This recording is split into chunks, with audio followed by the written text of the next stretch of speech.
partai politik by definition korup. Nah kalau Bung Fadli lain ini. Saya kalau ketemu dia harus nyembah. Loh, bener karena dia di keraton itu kanjeng pangeran. PDIP itu salah satu fraksi paling besar di DPR. Pernah nggak Anda nanya kepada fraksi PDIP dan mendapatkan jawaban? Jawaban Anda itu Anda tawarkan ke kami lalu kita berdebat. Jangan seolah-olah Anda ini bukan orang partai gitu loh. Kebanyakan pejabat ini kan rusak karena gaya hidup.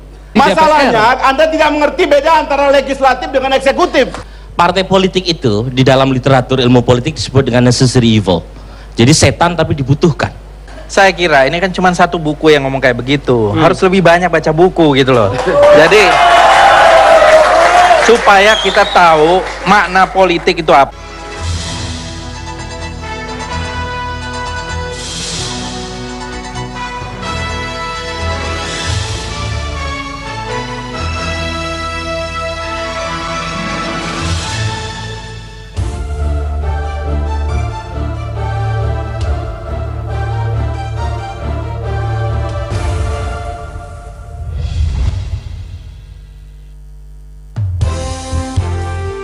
Disiarkan langsung dari Studio TV One, inilah Duel Kandidat.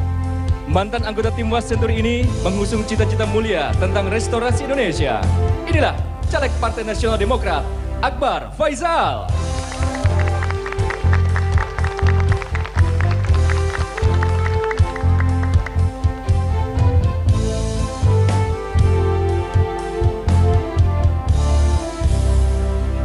Suara rakyat adalah suara Tuhan. Caleg dari Partai Golkar, siap mengabdi untuk negeri. Inilah Ali Muhtar Ngabalin.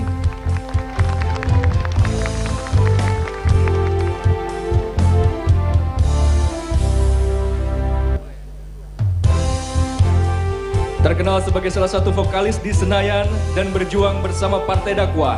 Inilah kandidat dari Partai Keadilan Sejahtera, Fahri Hamzah.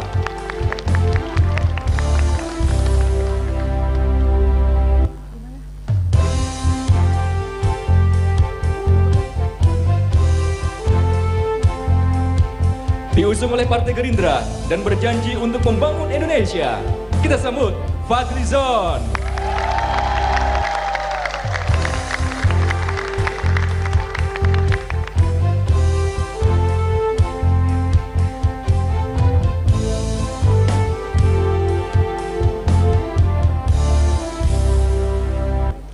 Mantan aktivis 98 dan pendiri Forkot ini memutuskan untuk masuk dan berjuang bersama Partai PDI Perjuangan. Inilah Adian Nafitukulu.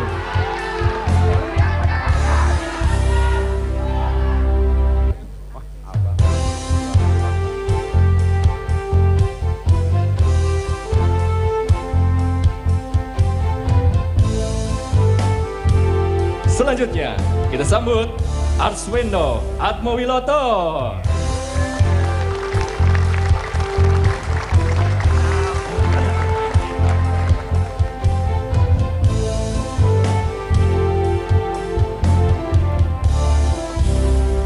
Selamat malam semuanya. Ini pembawa acara baru, Alvito Atmowiloto. Ya, karena dia nggak mampu kalau ngasuh-ngasuh sama aktivis, dia nggak berani. Harus orang yang tough. Calon-calonnya aja keren-keren. Calon keren-keren. Kasihan mereka ini itunya. Saya nggak terlalu tahu. Nggak penting untuk saya bagaimana mereka menjadi calon. Lewat partai, kayak lewat beli suara, biarin aja. Ketika menjadi caleg, ketika menjadi duduk di Senayan, itu masalah. Sebetulnya saya juga kepengen nyalon. Ya, potongan juga ada saya nih. Cuman salon tetangga saya tadi banjir tutup jadi nggak jadi nyalon saya. Nyalek pun saya kepengen. Tapi saya udah banyak dosanya, jadi ya males lah. Mereka ini mungkin kurang kerjaan dikit. Mungkin. Cuman saya juga harus memperkenalkannya sulit juga. Ini dari partai mana itu sulit. Mungkin dulunya di partai PBB, sekarang Golkar loh kan. terus berjuangin yang ngendi gitu loh. Tapi beliau hebat, setia pakai surban. Itu nggak ada tokoh begitu. Mungkin kalau mandi dilepas. Sama waktu dokter ya. Waktu dapat dokter, nah itu baru dilepas. Tapi selebihnya pakai terus, dia nggak tahu kesetiaannya kepada ya. Toga. Ya karena pakai toga kan. Itu formalitas yang Nah. diatur di kampus. Jadi artinya bisa lepas juga. Jadi kalau setia ke ini ya. Layar debatnya kapan? Ini jam saya, kamu jangan macam-macam. Segmen 2 baru kalian ngomong apa terserah. Sekarang debatnya saya yang Bung Fadli ya. Ya karena Bung Fadli lain ini. Saya kalau ketemu dia harus nyembah. Loh, bener karena dia di keraton itu Kanjeng Pangeran. Kalau saya Kanjeng Tumenggung, nah kelasnya bawah. Jadi kalau apa-apa sama dia nyembah dulu. Tapi kalau dia korupsi saya sembah dulu, ketak juga. Memang cuma dia yang bisa gini, ya kan? Nah, PKS, nah ini PKS ini paling top nih. Paling nggak pindah-pindah sendiri. Ya setianya dulu pada LHI, sekarang Aris Mata, kira-kira gitu aja lah. Artinya masih setia juga. Yang paling banyak karirnya di partai sebenarnya beliau ini. Demokrat ikut mendirikan, kemudian Hanura. Kok Nasdem loh sekarang ini? Emang nggak ada pekerjaan lain yang lebih ini? Beliau hebat. Konsisten, keras, dan ini kan wakil-wakil rakyat kita kan. Aldian Napitupulu. Nah, merahnya udah paling banyak di sini. Dia juga setia. PDIP setia. Pemilihan tahun lalu juga udah setia nyalonin, cuman nggak menang. PDIP kok di Jakarta nggak menang itu nggak mungkin. Saya aja nggak usah PDIP kalau nyalonin menang. Sekarang saatnya itu. Pertanyaan saya yang harus dijawab mereka itu cuma satu sebetulnya. Apa sih yang mau dijanjikan, yang mau dilakukan? Kok berani-beraninya nyalon lagi? Cuman itu. Biar nanti mereka menguraikan itu. Kalau bisa, kalau nggak bisa ya pas-pasan aja. Iya loh. Karena apa jadi anggota, jadi wakil rakyat itu kan susah-susah nggak. Orang kayak saya nggak ada yang milih, nggak ada yang ngajuin. Karena mereka udah tahu paling Asvinda pasti nanti di sana buka video porno lagi, makanya begitu lagi. Korupsi pasti yang ketahuan, lah kan satu partai semuanya korupsi. Partai mana yang enggak kan nggak ada juga. Nanti paling ribut lagi, wah ada banjir kok ketua partai Demokratnya pergi ke Bali. Nah, kalau saya kader Demokrat saya jawab dengan tenang. Nasdem yang belum korupsi. Oh, Dan tidak akan korupsi. Ya, kita ingat janjinya. Ya. Sama Gerindra juga, Gerindra. Ya kalau ngomong di sini belum korupsi nggak apa-apa kan, belum memerintah apa-apa. Betul. Saya juga bisa janji, saya tidak akan kawin lagi. Kalau ada yang mau ya siapa tahu ya. Bener loh, kalau misalnya Demokrat pada protes, partai-partai lain, kok ketua umumnya, pembinanya ke Bali, padahal di sini lagi banjir, lagi ada bencana. Kalau saya kader Partai Demokrat, saya jawab. Justru di Bali, Demokrat itu lagi bencana. Nah, saya ke sana gitu. Tepuk tangan boleh kayak kamu. Tepuk tangan aja nggak berani gimana? Nah, ketika kita memimpikan mereka beliau-beliau ini, inilah kesempatannya. Bahwa yang kita ada di sini, ya udahlah. Kalian udah first serve itu, yang udah pakai seragam. Begitu mana nggak mulai Fadlizon, nggak mungkin lah, nggak berani. Nanti kena pameran kerisnya dia juga kalian liwat semuanya. Inilah sebetulnya yang kita perlukan. Yang kalian di sini udahlah merem aja lah. Nasi bungkus atau dijanjiin pangkat apa-apa, iya. Beliau-beliau ini berbicara untuk yang bukan sawah mereka ini. Penonton-penonton kita yang masih, terutama pemilih-pemilih baru. Jangan karena pemilih baru SMA gitu, malah diledek. Ngapain tuh anak SMA gitu main Instagram? Loh kan rada jauh dari situ. Nah, inilah kesempatan mereka, beliau-beliau ini biar coba kalau ngomong bener kayak apa. Kita dengerin, kita coba tanyain.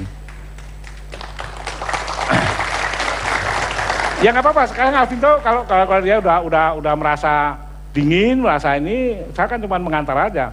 Daripada saya di sini kasihan dong Alvinto, nanti kerjaannya apa dia? Pin, siapa nama panggilannya siapa? Alvinto. Sini dong, kamu sini dong. Daripada saya nanti dikeroyok sama mereka berlima gini kan. Ini jawara semua, jangan lupa.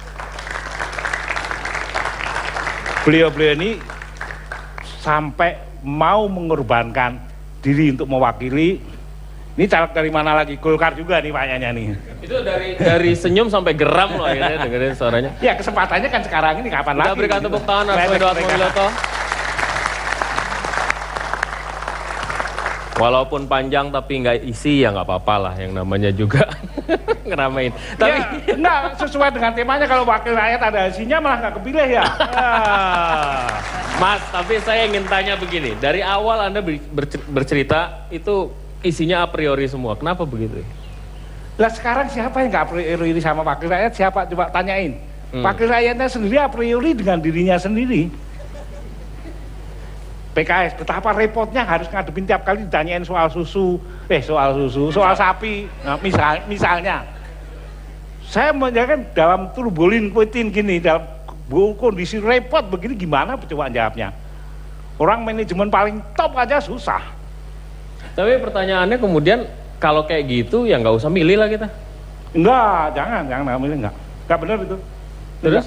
Dengan sekarang saatnya memilih, harus Alvinto.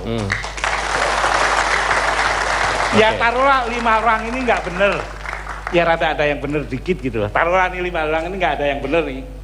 Ya. Gini. Tadi dulu belum ditanya. Ya. Tenang.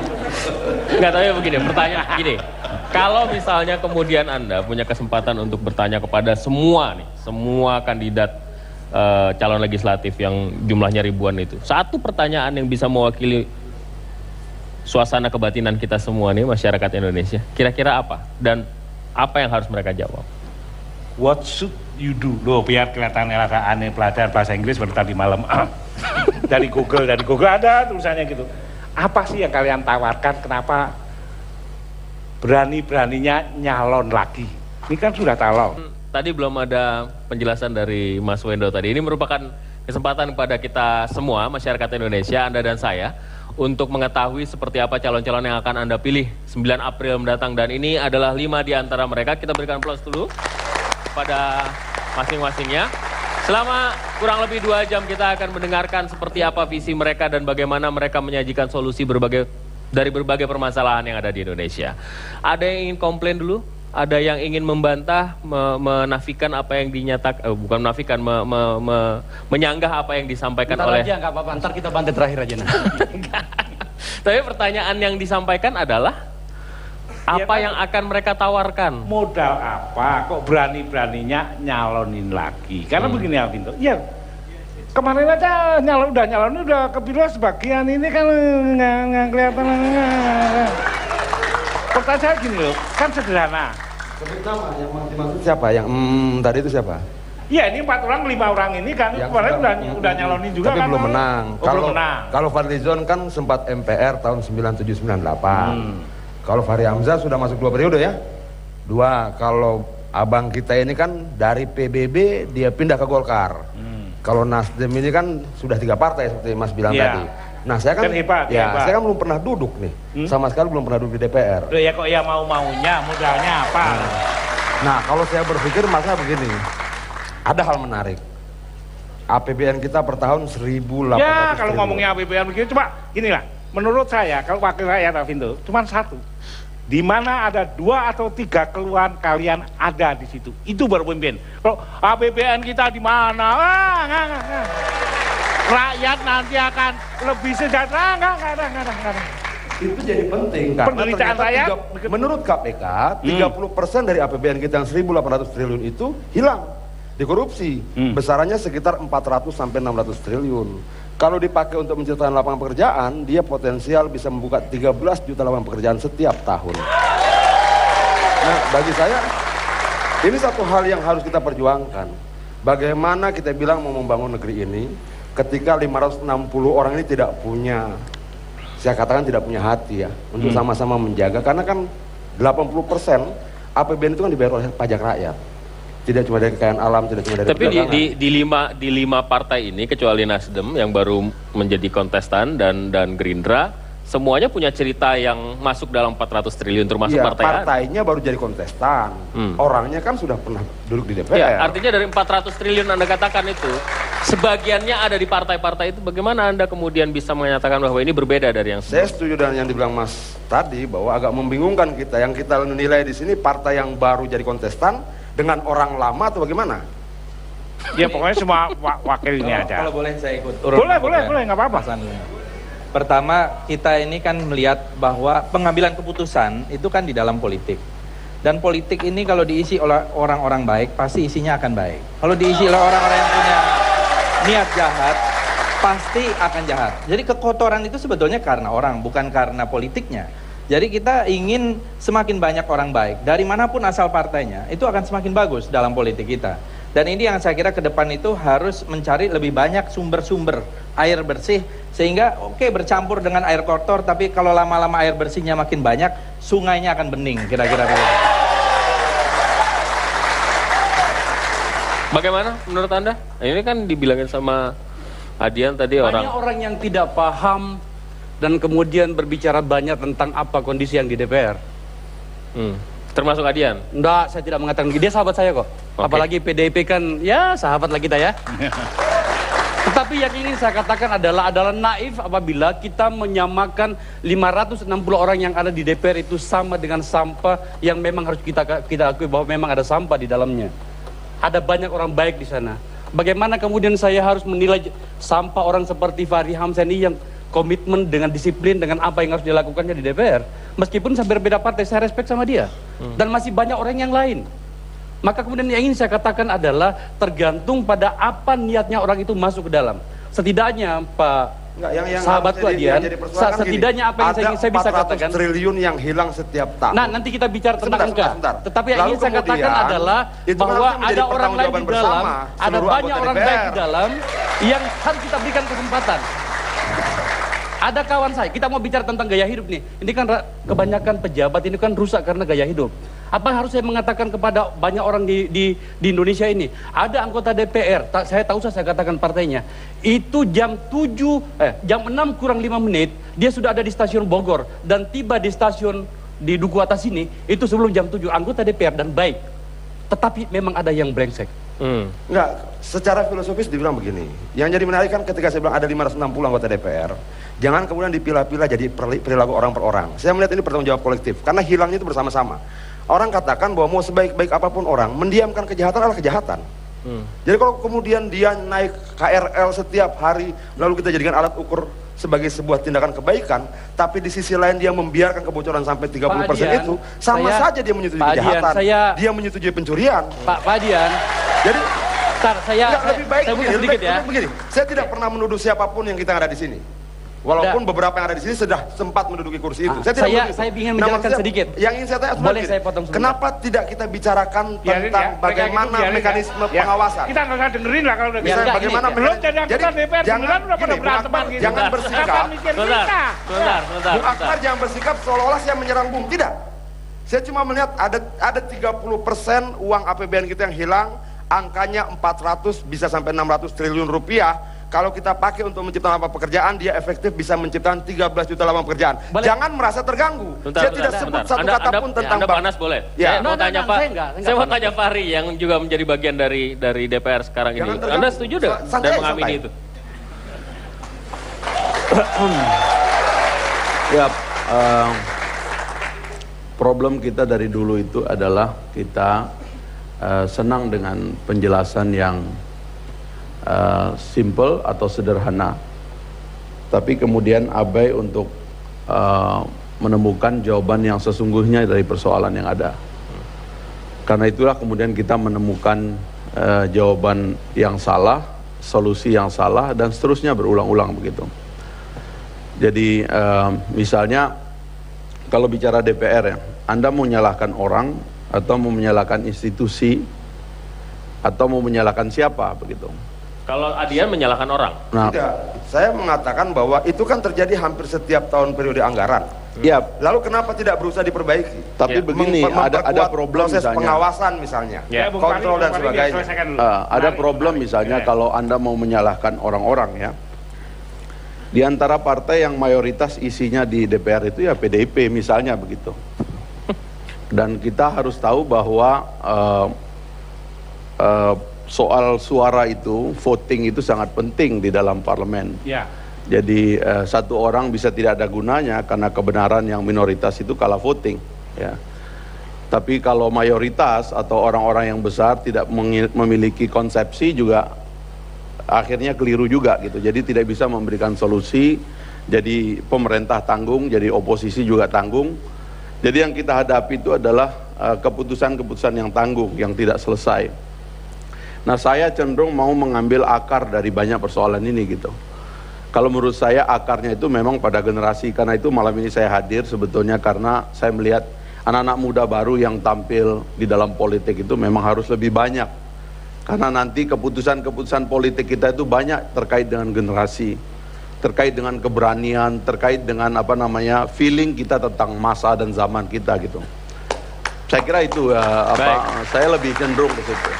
Ali, Bung Ali, Anda masgul kayaknya malam ini. Saya mau melihat saja seperti apa perkembangan yang bisa disampaikan Adian, bisa disampaikan oleh Akbar, Faisal, Pak Fahri dan Fadlizon, karena sekiranya kalau orang tahu bahwa Indonesia itu menggunakan sistem demokrasi, sebetulnya sentilan-sentilan yang tadi dikemukakan oleh Arswendo sendiri maupun Adian itu sebetulnya tidak muncul kalau orang punya berpikir dan mengerti tentang keadaan Indonesia.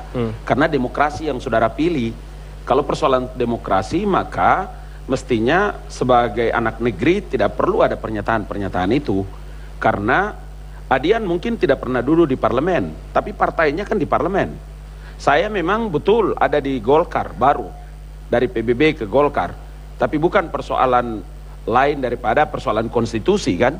Begitu juga Akbar dan lain-lain. Saya mau katakan bahwa kalau kita punya kepedulian terhadap bangsa yang besar ini, saya setuju kita perang terhadap korupsi, saya setuju kita bicara tentang kemiskinan. Tidak mungkin orang-orang penjahat yang bicara, Bung. Kita punya ada komitmen kan. Saya kalau bilang begini saya bisa katakan begini karena saya pernah 5 tahun di parlemen tidak bermasalah, Bung. Data apapun yang saudara pakai, 7 kali saya mengembalikan uang kepada bank negara sebagai penerimaan negara bukan pajak. Yang itu saya tidak kembali ke rumah kemudian memberikan makan dan anak kepada istri dari uang-uang subhat dan haram yang sogok-sogokan itu. 7 kali Bung Ya. Artinya pengantar Bung Arswendo tadi itu menggelitik kami anak-anak muda. Bagaimana saudara tidak punya kepedulian terhadap anak-anak muda seperti kami berpikir tentang Indonesia ke depan? Logika apa yang Anda pakai? Tapi koruptor semakin mudah sekarang di Indonesia. Iya, Jadi apakah nggak kalau ada judgement bahwa yang muda lebih baik kan? Gini, Bung Alvito, itu kan korupsi itu termasuk juga karena ada chance, ada kesempatan ya. Opportunity makes a thief ya. Kesempatan itu membuat orang menjadi pencuri. Jadi kita ada sistem tapi ada orang juga yang harus kita perbaiki. Saya sependapat ya dengan kawan-kawan. Kita ke depan ini ya harus memberantas itu, tapi kesempatan untuk itu harus kita hapuskan dan semakin banyak orang-orang yang punya niat baik, pasti akan semakin bagus juga DPR kita. Tetapi jangan lupa, kalau kemudian ini dijauhi politik ini, ya tentu nanti orang-orang yang punya niatan yang lain yang akan mengisinya. Mas Wendo yakin mereka semua akan menjadi harapan kita gitu, optimis bahwa mereka adalah orang-orang yang menyingkirkan korupsi dalam sistem. Track record ya paling nggak kan ada di sini nggak ketangkep KPK paling nggak atau belum paling nggak kan ya enggak, dan pikiran-pikirannya mudah kita paling nggak masyarakat tahu, mereka tahu bukan seperti tadi saya di awal saya bilang bahwa mereka bisa sampai menjadi calon itu adalah hebat. Dan ini Mas Wendo, gejala korupsi itu bukan hanya di legislatif tapi di eksekutif begitu banyak, di yudikatif dan seluruh sistem kita gitu. Dan ini masalahnya tidak hanya harus dari legislatif tapi juga di eksekutif, Sebenarnya kalau pemimpinnya bersih di atas, pasti ke bawah akan bersih. Kalau kotor di atas, pasti akan kotor. Pernyataan atau kelitikan atau apapun dari Mas Wendo tadi yang ada hubungannya dengan pernyataan Mas Adian, sahabat tokoh mahasiswa di angkatan 98, yaitu katakanlah setidaknya pada diri saya pindah gitu ya. Sekaligus menjawab Mas Adian yang tadi dijelaskan sedikit oleh Fahri. Keputusan di DPR itu selain perdebatan yang tidak kalah kerasnya pada ruang-ruang konstitusi kita, dan itu tidak banyak Mas Adian. Dari anggota komisi katakan, ntar dulu, jangan tolong jadi potong dulu. Ini untuk menjawab Anda dulu. Bisa saya kenapa kita lebih fokus membela diri? No, saya tidak bela diri. Tidak ada yang menyerang siapa. Enggak, saya nggak membela diri. Saya menjelaskan pemahaman gitu ya, bahwa perdebatan. Saya kebetulan terlibat di seluruh produk paket undang-undang politik karena saya di Komisi 2 dulu. Paket revisi undang-undang parpol, revisi undang-undang penyelenggara pemilu, paket undang-undang pemilu legislatif yang kita pakai ini ya. Itu tidak banyak anggota DPR yang terlibat di situ karena memang substansi gitu ya. Nah, tetapi pada akhirnya keputusan harus diambil pada yang namanya voting. Dan Anda tahu bagaimana seperti partai saya dulu dengan partainya Fadli, wakil ketua umum ini kan kadang-kadang menderita di situ. Karena kenapa? Kita tidak banyak. Nah, pada akhirnya saya tadi itu setiap tahun ada 30% APBN yang hilang. Ini pernyataan saya kutip dari pernyataan KPK. Dan ini tidak ada relevansinya tentang pilihan sistem negara demokrasi tadi, tidak ada relevansinya dengan pernyataan Bung tadi soal bagaimana mekanisme pengambilan keputusan, dan tidak ada relevansinya tentang generasi. Ini masalah bagaimana sebenarnya kinerja pengawasan kontrol di DPR. Dia sebagai lembaga yang mengawasi pemerintah juga harus membuat mekanisme pengawasan ketat di internal agar keputusan itu tidak terjadi setiap tahun. Kenapa? Jumlahnya sangat besar. Mas, kalau Anda dikasih kesempatan sekarang, Anda mau bertanya sama siapa? Sama siapa aja sebetulnya kan. Pertanyaan saya tadi hampir sama untuk semuanya. Cuman yang saya merasa ini gini loh. Kalau kita bicara dalam konteks ini sebagai wakil rakyat ini, saya hanya merasa bahwa kalau penderitaan rakyat, 2 atau 3 penderitaan rakyat itu mereka rasakan, iya. Dan ini karena apa? Komunikasinya dengan rasanya mereka rasakan nggak sekarang? Ya kalau tadi Adian belum masuk aja udah mau bicara tentang 300 triliun atau berapa, iya itu benar. Itu bukan salah. Tapi ternyata ketika ada masalah ini, sederhana kok ini. Juga wakil yang sangat sederhana. Sebetulnya kalau saya boleh jawab ya, memang Pak Swendo malam ini mewakili pertanyaan publik memang tidak bisa dijawab sederhana. Karena itu saya berkali-kali kalau mau meringkas jawabannya itu kira-kira kegagalan manajemen transisi. Saya sering mengatakan bahwa konstitusi kita itu berubah 4 kali. Dan konstitusi kita menurut para pakar tata negara itu adalah 88% merupakan norma baru. Jadi negara kita ini sebetulnya negara baru. Kita migrasi dari sistem otoriter kepada sistem demokrasi. Yang sistem otoriter dan sistem demokrasi itu sebetulnya seperti minyak dan air, itu tidak bisa digabung. Karena itu dia memerlukan platform baru ya. Undang-undang kita itu harus direformasi sedemikian rupa sehingga dia memang demokratis. Yang kedua, dia memerlukan bangun institusi baru, dan yang ketiga tentunya memerlukan manusia dengan kultur baru gitu. Mungkin di sini permasalahannya. Ya, memang kultur baru ini ketika kalau itu saya solid pada jawaban saya itu bahwa yang kita perlukan di Indonesia itu sebetulnya satu manajemen setahap demi setahap secara transisional sehingga betul-betul kita bisa memfikskan antara sistem di mana kita menuju kepada demokrasi dengan model manusia baru yang memang harus dirubah. Karena pengalaman kita semenjak reformasi, satu pemerintahan ke pemerintahan yang lain sepertinya berusaha untuk menghilangkan legacy sama sekali. Justru di situ ya, kalau menurut saya masalah kita, menyambung apa yang dikatakan oleh Saudara Fahri tadi, kita ini kan punya negara, punya cita-cita, tujuannya mau kemana? Ibarat mau berlayar sampai ke pulau. Kita harus ada haluan, harus ada nahkoda yang jelas supaya cita-cita itu tercapai. Nah, kalau kita melihat sekarang ini hanya soal pergantian kekuasaan. Tetapi tidak ada satu kesinambungan antara satu dengan yang lain, dan kemudian tidak ada juga apa yang tadi dikatakan oleh Saudara Alvito, kadang-kadang dekonstruksi terhadap masa lalu. Dekonstruksi, nanti ada penguasa baru, dekonstruksi terhadap sebelumnya. Dan ini membuat kita sebagai bangsa, sebagai negara, itu tidak pernah menjadi dewasa. Harusnya kan ada change and continuity. Ada perubahan, ada kemudian yang dimaksud kegagalan transisi yang mana? Karena kalau yang dimaksud kegagalan transisi ini tidak diperjelas dan harus ada proses cleansing rezim, jangan-jangan Fadlizon bagian harus di cleansing. Kenapa? Dia anggota MPR saat itu. Begini, saudara, menurut saya, saudara, kita ini kalau kita melihat masa lalu, apalagi di era reformasi, apakah reformasi ini sudah berhasil atau tidak? Menurut saya masih banyak PR yang belum selesai dari reformasi ini. Kita lihat ekonomi kita di era reformasi ini semakin liberal. Semakin orang liberal. sinis mengatakan bahwa reformasi tidak kemana-mana, bukan hanya harus diselesaikan, banyak hal yang harus diselesaikan, Ya, nggak kemana-mana reformasi. Saya tidak mau sekasar itu. Ya. Saya hanya mengatakan yang terjadi reformasi gagal. Kenapa dia gagal? Karena dari proses transisi dari otoritarian menuju demokrasi, dia tidak berjalan dengan baik. Enggak, demokrasi yang kita hadapi sekarang. Rezim otoritarian itu tidak pernah sampai hari ini dituntut pertanggungjawabannya. Demokrasi terhadap seluruh pelanggaran masa lalu, korupsi masa lalu. Kalau kita kaitkan dengan petani. perdebatan Misalnya kita bagaimana? soal legislatif, Bagaimana kemudian rakyat misalnya, Jogja harusnya menuntut pertanggungjawaban Soeharto ketika kasus Gunung Ombo? Nggak begini ya. Kalau kita bagaimana lihat kemudian rezim di Soeharto era menggusur reformasi sekian ini, banyak rumah banyak hanya yang untuk liberal. membangun waduk tanpa Jadi, memperhatikan nasib orang yang tinggal di situ. Yang lain Gini, bagaimana yang lain?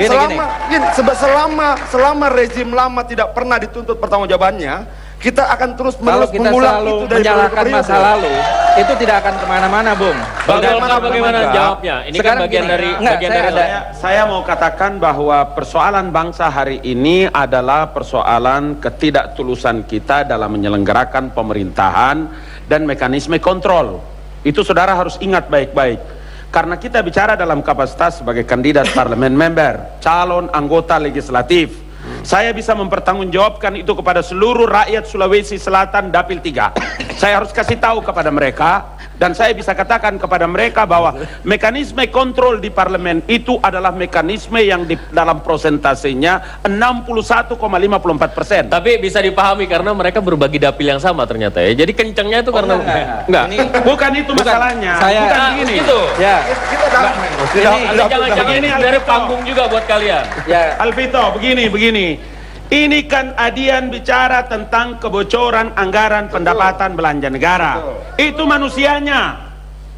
Sistem ini udah bagus, persoalannya manusia. Saudara datang ke parlemen itu mau cari jabatan, cari uang, atau memberikan pelayanan kepada umat, kepada bangsa ini.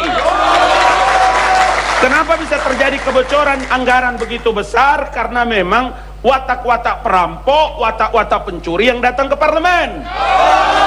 Anda pernah di parlemen sebelumnya loh? Anda pernah di parlemen sebelumnya? Saya tahu, saya pernah di parlemen, Bung Alvito. Dan saya tidak bermasalah dengan masalah-masalah hukum, bukan?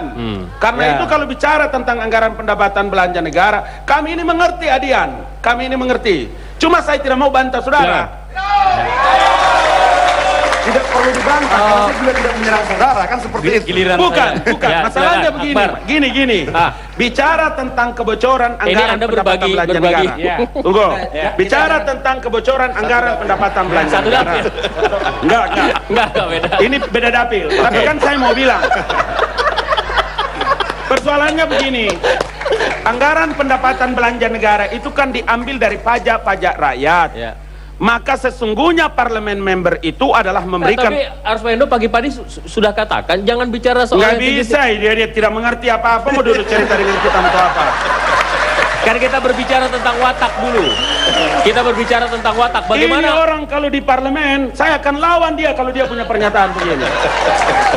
Karena Arswendo ini tidak mengerti tentang parlemen. Itu masalahnya. Fokus. Kembali pada hal yang tadi.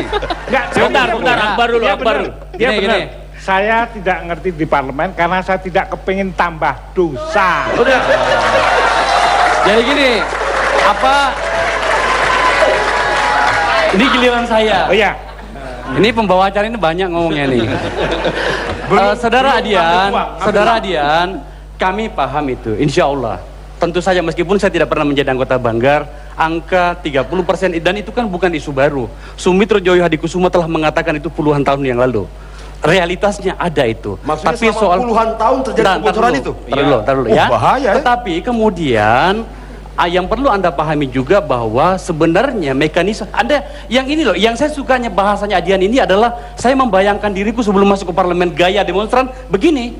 Tetapi Enggak. ya, Gini. realitasnya Sebentar, Bung. realitasnya di dalam Ini bagi saya Mas bukan Adian, forum boleh kita dong kita menyampaikan tukar keluh Mas Adian. kesah kita sebagai anggota dewan. Di sana itu berat, di sana itu begini, di sana bukan. Sebagai anggota dewan kita yang harus dengar bagaimana persoalan petani. Ya paham saya, Bukan paham petani harus saya. mendengar bagaimana Ginilah, sulitnya Mas Adian, hidup Mas Adian. Gini ya, Mas Adian. Selain soal kebocoran itu, Enggak, kita punya angka presiden yang suka pastinya itu mengeluh. banyak Anggota versi dewan yang ya. suka mengeluh. Nggak, tak beritahu, saya beritahu kepada Anda, saya tidak mengeluh. Selain soal anggaran itu, saya ingin memberitahu kepada Anda hal yang lebih berat dan sama sebenarnya persoalannya adalah bagaimana di negara ini dikelola dengan tidak benar dan kita sudah kehilangan niat baik. Satu contoh, pemerintah tidak mendengarkan DPR lagi. Bagaimana sebuah keputusan yang telah diketuk antara pemerintah dengan DPR, kemudian tiba-tiba Menteri Keuangan tidak mau misalnya mencairkan anggarannya, dan DPR mendiamkan saja. Kami paham Adian, tetapi Anda tahu kan bagaimana misalnya soal jumlah yang tadi mekanisme voting itu. Saya mendoakan Adian bisa masuk ke DPR lagi nantinya dan melihat realitasnya kayak apa gitu. Kalau kita lihat masalah voting itu betul, jangan sampai kita menepuk air kemudian memercik ke muka kita sendiri gitu ya. Jadi kalau kita lihat ini kan representasi dari partai-partai politik yang ada di DPR itu. Jangan seolah-olah diri kita yang paling bersih, padahal banyak Jadi masalah. maksudnya dia nggak walk the talk gitu. Gitu. Dia ngomong apa, partainya ngomong apa. Anda mau Iya, katakan jadi begitu. kita harus betul-betul mencerminkan kalau masalah bersih atau tidak, atau masalah perorangan atau institusi-institusi. Nah, ini yang kita harus pisah-pisahkan. Saya melihat ke depan itu terlalu banyak masalah yang memang harus dihadapi, dan tantangan ini saya kira memang harus benar-benar dihadapi oleh orang-orang yang punya niat yang baik yang masuk ke dalam DPR. Ada 30% dari 1.800 Bukan hanya itu, triliun. Bung. Sebentar. Anda hanya baru baca soal 1.800 itu. triliun Banyak yang lagi. hilang. Banyak lagi. Nah, jangan Bukan hanya itu. dirembet-rembetkan Bukan. pada sistem, pada apa, tidak. Itu Saya cuma baru tanya satu pada yang fungsi. pernah. Baru Saya satu tanya fungsi. pada yang pernah menduduki Sekarang- kursi dewan sekarang itu. kita tanya, itu Kenapa yang ngambil seperti siapa? itu? Yang Ternyata ngambil yang siapa? disampaikan Bung Akbar Jangan Faisal hanya bicara- lebih mengagetkan. Terjadi hanya puluhan yang tahun. ngambil itu siapa? Kalau terjadi puluhan tahun, kenapa dilanggengkan kejahatan itu? Enggak, yang pertama yang mengambil itu Saya siapa? boleh nggak saya menutup soal ini Enggak, dengan ini Adian ini dengan satu kata. Pada akhirnya mohon maaf sahabatku Adian, saya mengatakan bahwa ternyata Anda tidak memahami realitas yang ada. Iya. Maksudnya memahami realitas apa? Justru saya bicara karena setahu saya di luar sana ada sekian juta orang tidak punya lapangan pekerjaan. Paham, Kenapa? Pak. Karena hak mereka untuk dapat Paham, pekerjaan Pak, paham banget. hilang ketika uang 30% Betul. triliun itu hilang. Anda tidak salah, Anda tidak salah. Boleh Tetapi nggak Anda melihatnya dengan begini, kacamata Pak? kuda. Pak, boleh Bukan. nggak? Yang Anda Pak, saya boleh katakan nggak itu nanya adalah kepada- realitas di dalam DPR dan rakyat tidak mau peduli itu. Baik, Pak. Kalian harus memahami realitas rakyat. Oke, Pak Ari silakan. Boleh nggak nanya gitu bahwa apakah Saudara Adian pernah bertanya kepada fraksi PDIP tentang persoalan itu? Gitu. Anda jangan lupa bahwa fraksi PDIP itu salah satu fraksi paling besar di DPR. Pernah nggak Anda nanya kepada fraksi PDIP dan mendapatkan jawaban? Jawaban Anda itu Anda tawarkan ke kami lalu kita berdebat. Jangan seolah-olah Anda ini bukan orang partai gitu loh. Padahal Anda itu orang partai. Sebab maksudnya pelaku korupsi itu partai. Enggak, sebentar. Pertanyaannya Pernyataan dulu, Anda pernah itu Anda- mengatakan bahwa seolah-olah yang korupsi itu partai. Oh bukan, lain Bukan lagi. dong. Dian. Bukan. Kalau Begini, dibilang Bung Akbar kalau- tadi ini persoalan manusia, Bung juga katakan ini persoalan manusia, jangan bawa partainya. Bukan. Bukan, nggak Kalau begitu. kalau Gini, Bung- Pak Dian. kalau Bung Statement- bilang partai, seolah-olah pelaku korupsi itu adalah partai. Bukan, dengar nggak dulu. gitu. Iya dong. Pernyataan, statement. Pengantar ilmu politik mahasiswa tingkat 1 gitu. Pengantar ilmu politik mahasiswa tingkat 1. Jadi ada yang namanya fraksi, perwakilan itu, itulah suara dari partai. Kalau ada bicara oknum itu cerita lain lagi Yang gitu. saya tanya bukan oknum. Saya tidak bicara oknum, saya tidak bicara partai, saya tidak bicara generasi. Saya tidak bicara apa-apa. Yang saya tanyakan kenapa selama sekian tahun selalu terjadi kebocoran terus-menerus 30%. Hanya itu, sederhana pertanyaannya. Dian. Kenapa saya tanya? Ini ada hubungannya karena saya belum pernah duduk jadi anggota DPR. Di situ Kalau begitu tolong jelaskan. Sudah Kenapa dijelaskan terjadi ini. pembiaran itu? Enggak, Vita, bentar. kita sudah jelaskan persoalannya, apakah Anda mau Nah, ini mendengarkannya 2 hari gitu 2 loh. malam pun 4 lawan 1 nggak selesai-selesai. Anda melihat dinamika ini apa kemudian yang ada di benak? Karena kita sudah punya pemikiran tentang ini. Ya inilah wajah wakil-wakil kita. Kalian Apa? bisa menilai sendiri. Makin kacau ini. Oh, kan? Makin kacau ini. Jadi Pak, kita ini kan banyak persoalan yang mendasar. Perdebatan kita, saya kira masalah yang sering kali itu ada yang perdebatan substansial, ada yang sangat teknikal. Ya. Enggak, sebentar. Ini masih belum paham saya. Maksudnya inilah wajah wakil-wakil kita apa? Iya, cara mereka ngomong, cara mengemukakan pendapat, tinggal kalian milih apa tidak milih, kan cuma begitu. Substansinya dong, Mas. Anda Substansinya kalau ini tidak bisa dimengerti oleh wakil Golkar, jangan milih Golkar, gampang. Enggak, bukan. Substansi iyalah. Kalau itu nggak bisa dimengerti, Enggak. kita nggak Gini, milih. Pak Arswendo, Ya. pernyataan Anda ini tidak saja sesat tapi menyesatkan. Karena saudara mesti mendudukan persoalan apa yang kami perbincangkan. Kalau saudara Adian ini adalah representasi lembaga survei atau LSM, dia boleh datang bicara seperti itu. Karena masalah yang dia kemukakan ini adalah masalah yang semua partai di parlemen mengalami hal yang sama. Itu yang saudara Arswendo itu bikin sebagai jenaka tempat ini, padahal kita mau bicara tentang persoalan yang benar. Kan yang benar begitu. Jadi jangan jenaka, jangan. Baik. Nggak boleh jenaka, nggak boleh. Karena itu saya bilang, kalau Arvito tanya lagi kepada Arswendo ini artinya tambah sesat dan menyesatkan. Nah, kan? Orang Kita- tidak mengerti. Supaya tidak tersesat, yaitu nah gitu aja lah. Nanti diprotes lagi. Arswendo Atmawiloto, kita berikan aplaus. Terima kasih, Mas. Silakan kembali ke tempatnya. Kita memulai dengan suasana yang berbeda di episode kali ini. Kita memberikan kesempatan kepada Bung Arswendo Atmawiloto yang menurut Ali Muchtar Ngabalin Ya, dan sesat saya dan kutip menyesatkan. itu tadi sudah dikatakan. Kita akan berikan kesempatan kepada masing-masing mereka, kandidat-kandidat ini, dari dapil yang berbeda-beda untuk menyampaikan apapun yang ingin mereka sampaikan kepada Anda, konstituen yang akan memilih mereka di dapil masing-masing. Saya akan mulai dari pojok paling kanan, Akbar Faisal dari Partai Nasional Demokrat. Silakan. Kelahiran Partai Nasdem bukanlah sesuatu yang ujuk-ujuk. Banyak orang menerjemahkan lain sesuai dengan pikirannya. Tetapi pada tempat ini juga saya ingin menjelaskan sedikit hal saja. Itu perjalanan panjang yang kemudian kita tiba pada sebuah kata atau kalimat atau sebuah frasa bernama restorasi. Dalam bahasa saya yang sederhana, restorasi adalah membuat atau mencari sebuah peta baru tentang Indonesia. Kalau kemudian kita menggunakan bahasa seperti itu, maka tentu saja kita bertanya, peta yang lama kenapa? Oh iya, banyak masalah dia. Saya ingin bertanya kepada rakyat Indonesia, sejak kapankah misalnya satu contoh dalam penegakan hukum yang bernama kantor polisi dibakar? Sejak kapankah yang namanya hakim dilempar sepatu? Kenapa demikian? Karena kita tidak disiplin dengan tata aturan bernama konstitusi. Nasdem dilahirkan untuk membuat peta baru untuk disiplin pada konstitusi. Seperti itu kira-kira, Vito. Tidak perlu terlalu panjang lebar. Saya ingin mengatakan bahwa kami ingin disiplin dengan itu. Baik. Terima kasih. Selanjutnya Ali Muchtar Ngabalin dari Partai Golongan Karya. Saya tidak mau bertanya kepada seluruh rakyat Indonesia.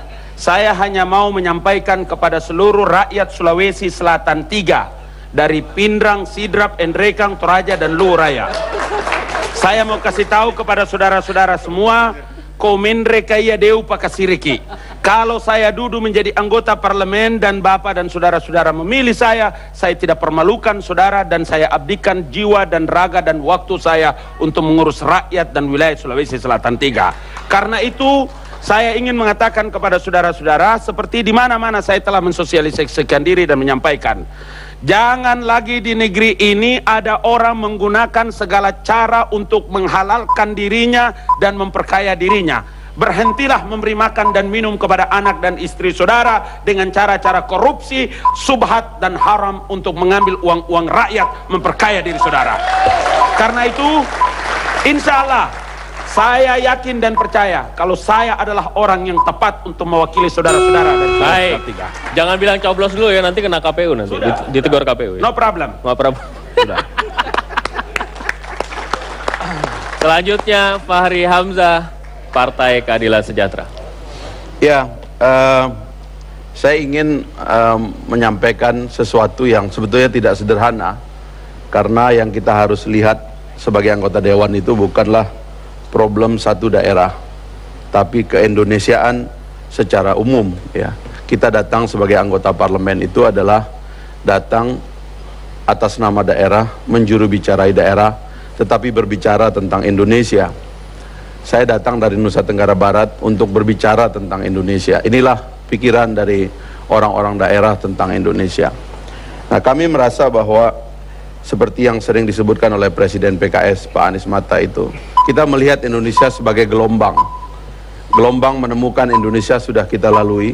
Gelombang menjadi negara yang solid dan kuat sudah kita lalui. Gelombang berikutnya atau gelombang generasi ketiga, gelombang ketiga, inilah yang saya kira sedang akan kita jalankan jika PKS diberikan kesempatan untuk memimpin Republik Indonesia ini. Baik, kita berikan aplaus. Kesempatan selanjutnya Fadlizon dari Partai Gerakan Indonesia Raya.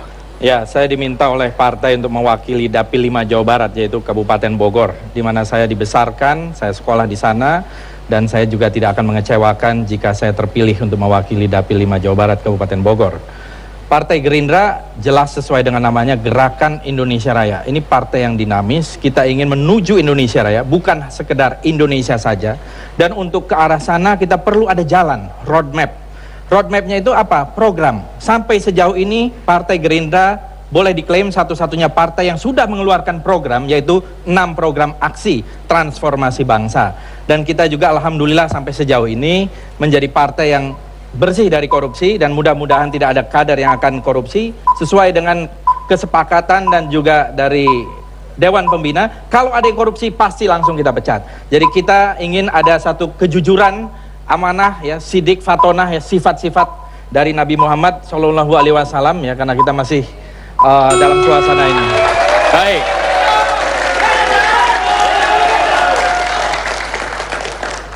Itulah untungnya bawa penonton ke tempat ini. Selanjutnya Gerindra sudah terakhir, last but not least, Dian Apitupulu, Partai Demokrasi Indonesia Perjuangan. Ya,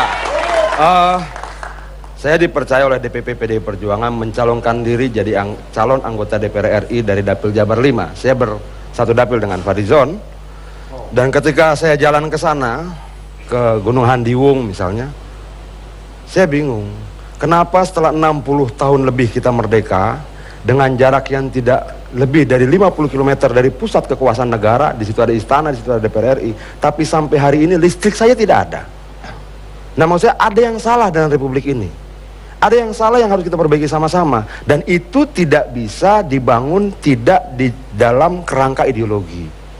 Untuk itu perjuangan Partai PDI Perjuangan adalah perjuangan ideologi.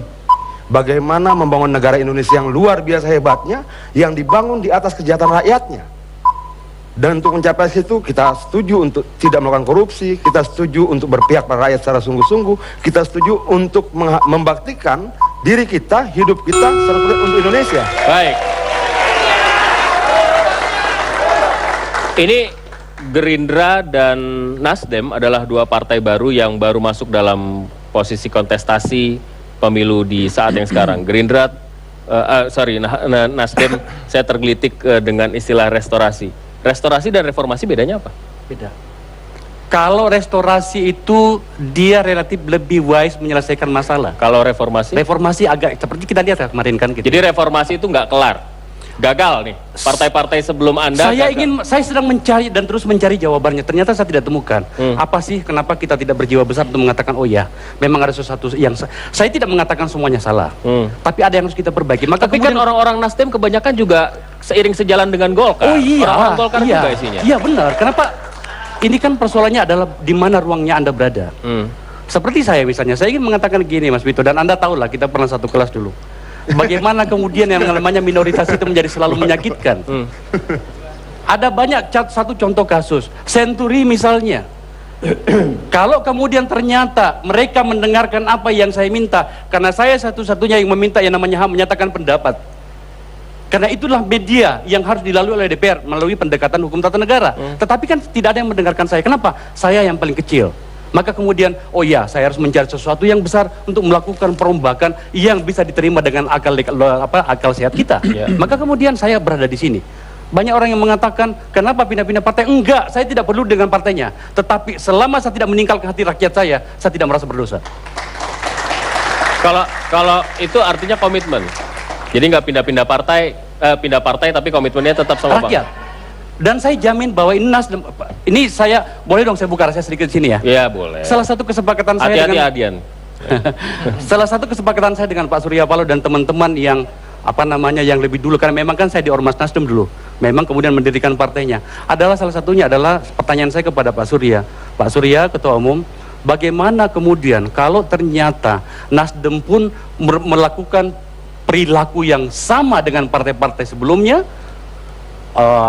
kesalahan yang sama, dosa-dosa yang bejibun seperti itu, kita mau apakan? Oh iya, saya rasa jawabannya adalah ya sudah, kita bubarkan saja. Berarti dosa kita tidak terampuni gitu. Bagaimana Golkar melihat ini Nasdem dengan kader-kader yang biasa saja.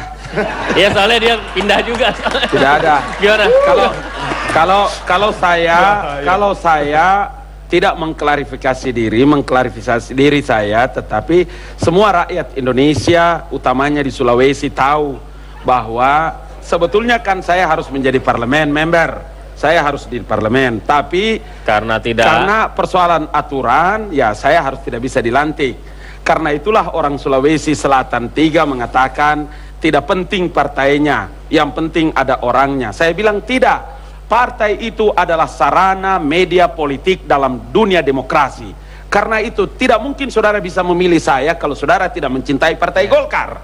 Dan Partai Golkar itu saya memberikan jaminan kepada saudara, insya Allah akan baik di masa datang karena ada saya. Gitu loh ceritanya. Ya oke.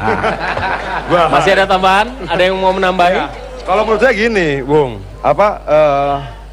saya pikir kalau kita memilih partai itu kan kita memilih kecocokan ideologi, kesamaan ideologi, karena basis partai ini harus ideologi.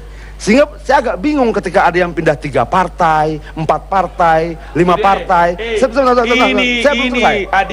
Apalagi kalau kemudian misalnya dari Coba PBB tanya baik-baik. lalu ke Ideologi apa Golkar yang dia mau ini? Ideologi apa ini yang dia bilang ini? Nah, ideologi apa ini anak bilang? Maksudnya ideologi apa? Jadi agak membingungkan kalau kemudian tidak diperiksa kesamaan-kesamaan itu. Mohon maaf, sedikit agak akademis. Saya jelaskan. Ya. Ada hasil penelitian yang kami lakukan bersama dengan teman-teman di Fredrik Newman Stiftung.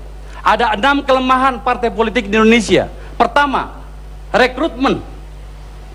Ada yang kita dengar dengan partai bus kota. Mulai dari orang yang pakai dasi sampai copet ada di dalamnya.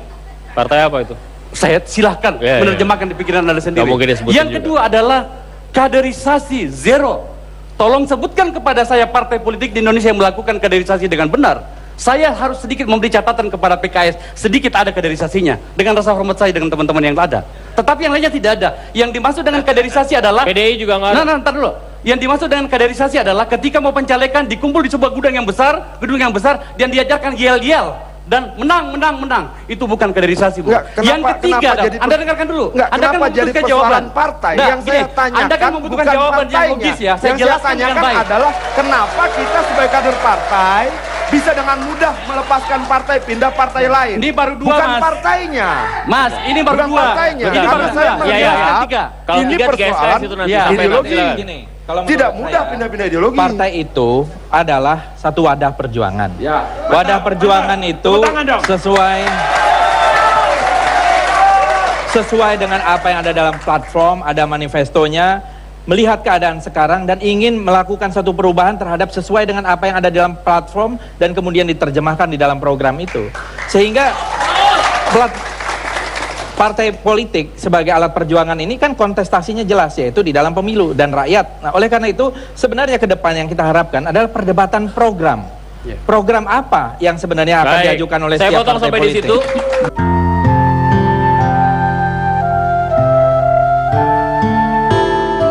Potret kemiskinan nampaknya masih menjadi momok bagi masyarakat Indonesia. Bagaimana tidak? Kemiskinan pula yang dapat merenggut hak sosial masyarakat untuk memperoleh keadilan sosial dan kehidupan yang layak. Bocah ini bernama Tasripin, asal Banyumas, Jawa Tengah, terpaksa putus sekolah dan bekerja menjadi buruh tani demi menafkahi 3 orang adiknya. Sedang ayah Tasripin dan kakaknya merantau sepeninggal ibunya yang tewas tertimpa longsor beberapa waktu silam. Kisah pilu kehidupan Tasripin inilah yang akhirnya terungkap oleh media, dan sejak itulah bantuan yang diterima bagaikan jamur di musim hujan. Datang silih berganti, bahkan orang nomor 1 di negeri kaya ini tak luput membantu. Sejak itulah kehidupan Tasripin dan ketiga adiknya hidup kembali bersama Kusmito, ayahnya yang memilih kembali bersama anak-anaknya dengan kehidupan yang lebih layak.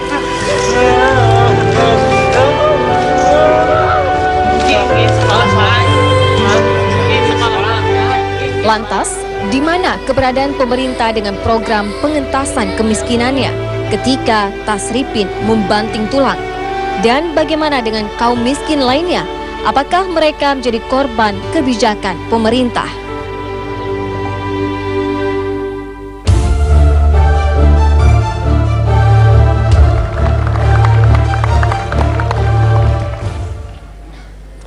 Di saat anggota dewan berbicara tentang undang-undang, berbicara tentang hal-hal yang makro, ada seorang Tasripin yang harus berjibaku demi adik-adiknya di umur semuda itu untuk bertahan hidup.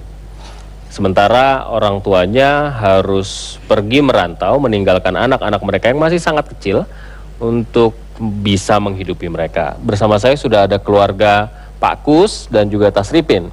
Terima kasih sudah hadir. Tasripin, apa kabar? Baik. Baik. Kelas berapa sekarang? Kelas 4 SD 2 Sabirata. Udah sekolah lagi? Udah. Masih kerja? Enggak. Enggak kerja lagi. Nah, boleh nggak cerita lagi sama kita? Bapak meninggalkan kalian itu berapa lama? 6 bulan. 6 bulan. Terus? Ibu sudah meninggal waktu itu? Sudah meninggal. Karena udah mati pasir di Lampeng. Longsoran. Ya. Nah, waktu Bapak pergi meninggalkan kalian, ditinggalin uang nggak? Enggak.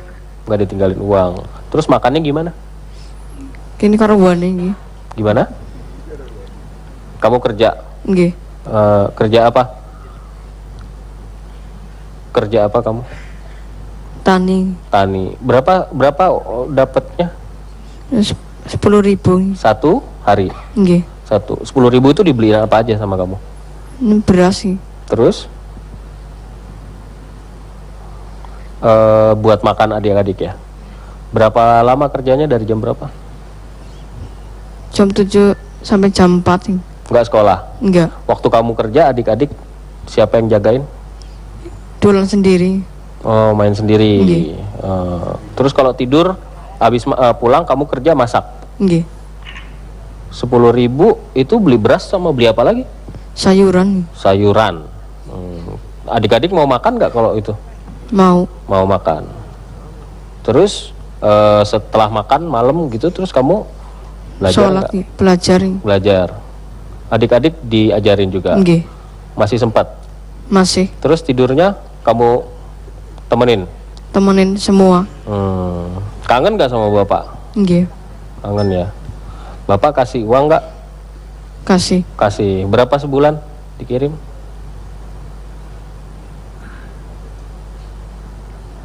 Pernah ngirim uang nggak bapak? Pernah. Berapa? Bapak kalau Pak Kus, ini ceritanya gimana Pak Kus? Waktu bapak pergi itu tahun berapa Pak? Pakai mic-nya Pak?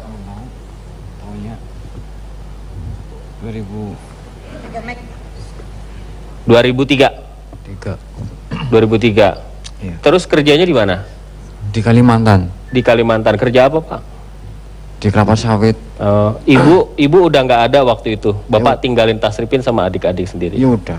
Iya. Udah nggak ada ibunya. Pesen apa sama Tasripin waktu bapak pergi kerja? Tahu. Bilang sama Tasripin apa, jagain adiknya? Iya. Bapak sempat ngasih uang berapa?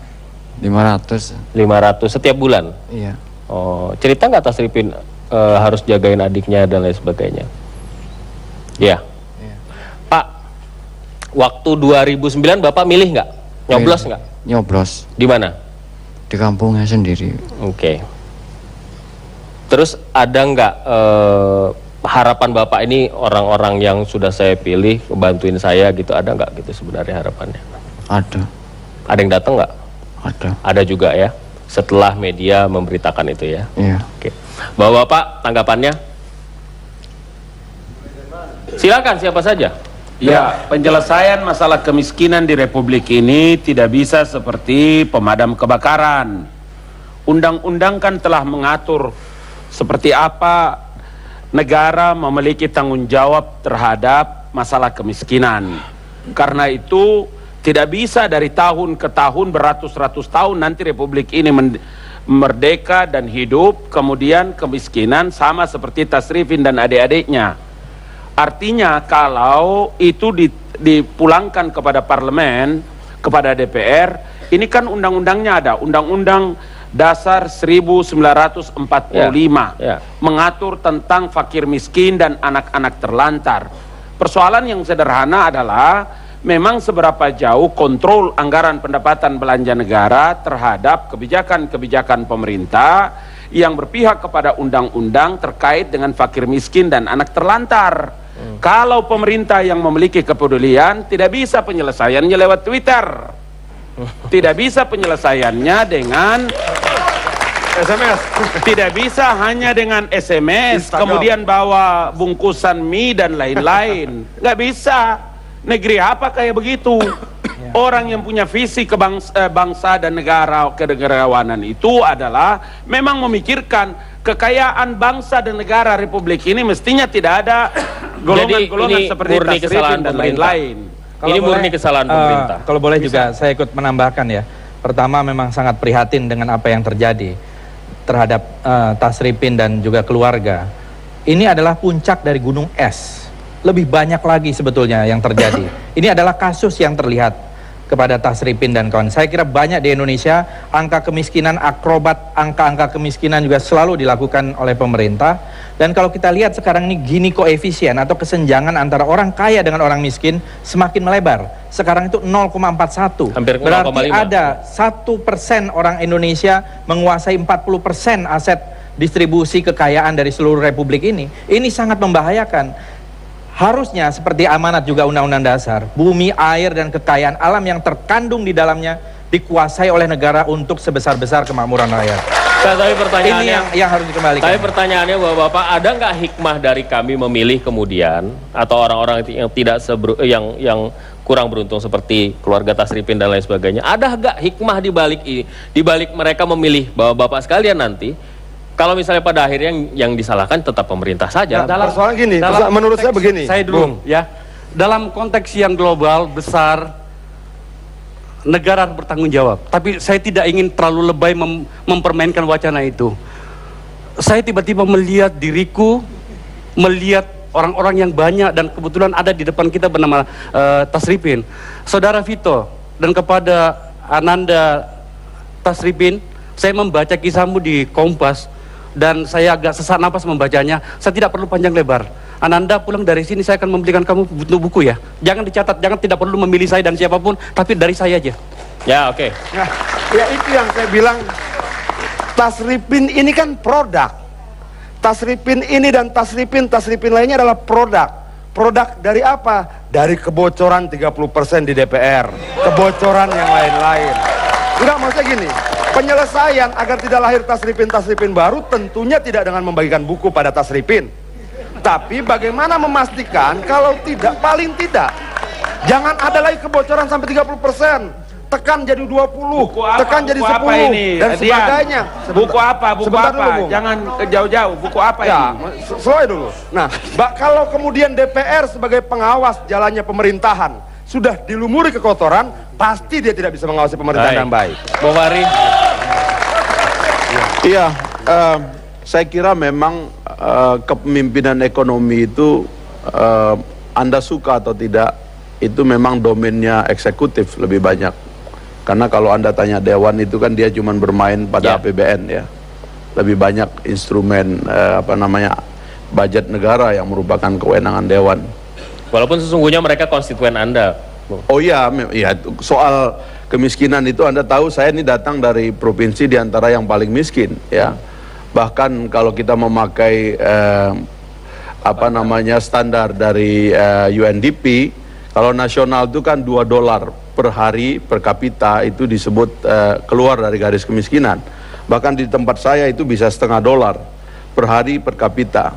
Jadi pada waktu ditetapkan itu sekitar $1.10.000, Anda makan 5.000 perak per hari, itu dianggap tidak miskin lagi di tempat saya itu. Jadi angka-angka yang disebut oleh Fadli tadi, akrobat seperti inilah yang jahat begitu loh. Masalahnya adalah kalau sistematika pemerintahan di dalam menyelesaikan persoalan ekonomi itu tidak tuntas, ya tentu menjadi persoalan gitu loh. Karena misalnya Pak JK misalnya diantara yang percaya pada teori infrastruktur. Akses bagi orang sekarang itu susah. Orang seperti bapaknya Pak Tasrifin itu harus meninggalkan anaknya ke Kalimantan untuk bekerja karena di tempat dia tidak ada tempat kerja yang baik begitu loh. Anak-anak seperti Tasrifin harus bekerja karena orang tuanya sendiri kemudian terdesak untuk keluar dari daerahnya. Hal-hal seperti ini, jika seluruh infrastruktur yang diperlukan oleh publik itu ada, maka dia tidak perlu pergi ke jauh-jauh. Dan jangan lupa, saya ingin mengatakan, saya alergi kalau mendengar kata-kata pemerintah akan memberantas kemiskinan dan sebagainya. Tidak perlu. Yang dilakukan oleh pemerintah itu adalah membangun infrastruktur sebanyak-banyaknya. Itu teorinya sudah lama. Begitu infrastruktur itu tersedia bagi semua orang, maka orang akan merubah nasibnya. Sebab tidak ada orang yang lahir mau jadi orang miskin. Baik. Semua orang lahir itu, saya mau katakan, semua orang lahir itu dalam dirinya ada insting mencari makan. Orang mencari puting susu ibunya setiap bayi yang lahir. Jadi tidak ada orang yang miskin, tidak ada orang yang mau menjadi miskin. Tetapi karena pemerintah tidak menyiapkan infrastruktur bagi kebebasannya mencari penghidupan, itulah yang menyebabkan dia miskin. Dan ini yang harus kita lawan di masa depan. Jadi kalaupun pada akhirnya buat masyarakat, buat publik yang berharap dengan dia datang ke TPS kemudian memilih wakilnya dan berharap ada kehidupan yang lebih baik buat mereka, itu belum cukup ya. Ya, masyarakat awam pemilih berpikir dengan datang bersusah payah ke TPS, ya tergantung bersusah payah atau tidak, sukarela atau bagaimana, dia mencoblos, mencontreng apapun aturannya, berharap bahwa ini akan memberikan sesuatu yang lebih baik buat saya. Betul. Ya. Yang pertama dipilih adalah anggota legislatif tentu saja. Kalau misalnya itu tidak cukup ya jangan-jangan masyarakat kemudian berpikir ya sudah kita manfaatkan masa kampanye ini untuk mendapatkan sesuatu yang. Saya mau jawab dulu ya. Pertama, memang kalau itu pilihan itu kan harus sesuai dengan apa yang diharapkan. Oleh karena itu di dalam memilih jangan salah pilih ya apapun. Dan menurut saya harusnya dilihat apa yang akan menjadi programnya. Jangan hanya sekedar melihat tampangnya. Bukankah semua partai indah-indah programnya? Sekarang programnya itu harus dipaparkan dulu. Dan sebaiknya acara-acara seperti ini ada perdebatan program, itu akan jauh lebih menarik gitu ya. Jadi sehingga ada edukasi, ada pelajaran bagi pemilih. Kepada Anda, Gerindra menawarkan apa buat orang-orang seperti Tasrifin? Kalau dibilang ini puncak gunung es ya udah yang lain-lainnya ada di bawah. Lapangan pekerjaan harus diadakan. Ya, itu yang paling simpel. Karena ini adalah masalah yang kita hadapi. Ini adalah harga-harga barang terus melonjak tinggi. Pekerjaan itu susah untuk dicari, ya. Pendidikan dan kesehatan tetap mahal. Itu kemudian korupsi terus merajalela. Bukan. Ini dulu masalah dulu. Jadi lapangan pekerjaan dengan apa? Mencetak sawah baru. Kita ada di dalam program. Kalau bisa 1 juta hektar sawah baru, kita harus bangun jalan seperti yang Saudara Fahri bilang. Infrastruktur itu penting. Fahri. Ya. Tadi gini, ya karena ini kan pertanyaannya kepada anggota dewan. Sering kadang-kadang Vito begitu ada masalah seperti ini kita diajukan begitu ya. Satu sisi kita itu 1 dari 560. Kadang-kadang kalau Anda bicara terlalu menonjol, Anda kadang-kadang dianggap kurang ajar sama orang. Saya juga mengalami itu ya. Dari 10 anggota DPR dari NTB, dari Sumbawa, dari Lombok itu saya dianggap kurang ajar. Padahal mungkin cuman kita yang ngomong. Tapi memang ini tantangan bagi pemilih-pemilih yang akan datang. Kalau milih orang itu, milihlah yang kira-kira bisa ditagih, bisa dilihat, bisa tonton kinerjanya. Dan kalau tidak ya jangan dipilih lagi, kan kira-kira begitu aja polanya begitu. Jadi supaya mohon maaf supaya apa namanya tuduhannya itu. Tapi Anda nggak akan berhenti kan ketika Anda dianggap kurang ajar kemudian ya sudah berhenti melupakan idealisme karena dan konstituen saya berkata lain begitu. Saudara Fahri Hamzah dan kemudian juga saudara Ngabalin dan Mana yang bicara? Mana? ada suara di balik. Mana? Coba buka dulu itu. Mana? Buka dulu. kemudian saudara Ini Fajrul. Udah kayak Smackdown aja nih. Siapa? hampir satu jam. Apa tadi, Bung Fajrul? Hampir 1 jam mendengarkan Anda semua. Terima kasih. 1 jam Anda mendengarkan sudah ya? Mendengarkan. Apa kesannya? Kesan saya adalah Anda berlima pantas menjadi anggota DPR di 9 April 2014. Cuma saya harus tes dulu. Itu teman. Fahri, kau kan teman aku. Memang benar kau mesti menilai begitu sama kami. Agak kareba. Madeceng. Bagus. Oke, baik. Saya cuma ini saja. Saya ingin menyampaikan apa yang mempertajam apa yang ingin disampaikan begitu. Tadi saya mendengar ada beberapa hal yang di poinnya, yaitu soal korupsi, soal kemiskinan dan ketimpangan sosial, pluralisme, HAM, dan kemudian hukum dan penegakan HAM. Saya ingin yang kecil-kecil saja dulu bertanya kepada Anda. Saudara Akbar Faisal, Ngabalin, Fahri Hamzah, Anda bertiga pernah merasakan digaji 50 juta per bulan, kira-kira 60 juta per bulan. Jangan dikurang-kurangi. Ya, itu masih ada plus-plusnya nggak? Masih ada plus-plusnya nggak? Enggak. Oh, nggak ada ya. Jadi Anda semua yang hadir di sini, Anda dengarkan, mereka pernah mendapatkan gaji 60 juta per bulan. Berarti dalam 1 tahun mereka kira-kira mendapatkan berapa? 600-720 juta per tahun. Selama 5 tahun 3,6 miliar. 3,6 miliar. Anda tahu uang itu adalah pajak dari Anda semua. Oke, sekarang saya ingin bertanya kepada Anda. Adian, Anda juga akan mendapatkan 3,6 miliar. Kemudian saudara Fadli waktu itu MPR berapa Fadli tuh? juga? Lebih 600.000 dulu. Oke, 3,6 miliar. Dan kemudian karena ini akan 2 kali, berarti akan lebih panjang lagi. Apalagi Anda nanti akan mendapatkan fasilitas rumah, mungkin pasti dapat rumah. Dan yang paling sial adalah Anda kalaupun korupsi seperti Nazarudin atau Pandana Baban, Anda akan tetap mendapatkan pensiun. Sekarang pertanyaannya, apakah Anda setuju anggota DPR yang korupsi seperti Nazarudin dan kawan-kawannya tetap mendapatkan uang pensiun? Itu pertanyaan pertama dan Anda berlima harus menjawab. Silakan. Saya pertama dulu. Saudara Fajrul, si Kampung. Jadi saya bahkan menambah tadi karena saya ingat meskipun saya tidak pernah melihat angkanya karena langsung masuk ke rekeningnya. Itu sekitar 60-an lah kira-kira. Jadi lebih banyak dari yang Anda sebutkan. Tidak terlalu banyak anggota DPR yang mau mengakui gaji. Terlalu sederhana kalau pertanyaan itu, kawan. Saya bahkan ini sebenarnya saya kan ini pensiunan DPR. Saya belum pernah mendapatkan pensiun saya dan nggak tahu bagaimana caranya. Ya sudahlah, nggak apa-apa. Tapi menurut saya terlalu berlebihan kalau ada anggota DPR, jangankan yang korupsi, yang pensiun pun menurut saya sudah tidak layak mendapatkan pensiun gitu. Oke, baik. Berarti Undang-Undang 12.1980 apa yang Anda akan lakukan? Anda akan mencabutnya atau bagaimana? Karena selama Anda 5 tahun di DPR, saya tidak pernah mendengar Akbar Faisal mau mencabut undang-undang tersebut. Apa undang-undang apa? Undang-undang yang mengatakan bahwa pejabat tinggi negara termasuk anggota DPR mendapatkan pensiun walaupun dia seorang koruptor. Anda tidak pernah mau mencabutnya. Saya bahkan ada sebuah kasus Pak Fajrul, saudara Fajrul. Bagaimana kemudian saya memprotes, jangankan yang soal gaji, cara duduk saja. Pada saat kita membahas undang-undang protokol ya, sebenarnya Pak Fajrul, dalam banyak hal, orang mungkin termasuk Anda juga melebih-lebihkan posisi DPR. Dalam kenyataannya Pak, kami itu hina di hadapan pemerintah Pak. Bagaimana misalnya kita mengikuti upacara 17 Agustus di Istana Negara, anggota DPR di dekat tong sampah dan ada orang yang nggak tahu katanya membeli undangan di situ. Nah dalam hal uang, saya barangkali sedikit agak bangga mengatakan kepada saudara tentang apa yang dilakukan Angga Akbar Faisal selama menjadi anggota DPR, Pak. Satu-satunya anggota DPR yang membuat laporan pertanggungjawaban kinerja selama setiap tahun selama anggota DPR hanya Akbar Faisal.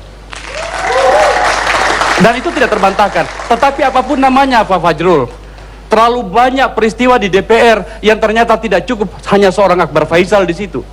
Maka kemudian ketika saya mau pindah, saya tanya masyarakatku di Wajo, Bulukumba, Bone, apakah Anda setuju? Saya tidak peduli partai apa Anda, tetapi yang penting Anda tidak meninggalkan kami sebagai rakyat. Satu aja ini.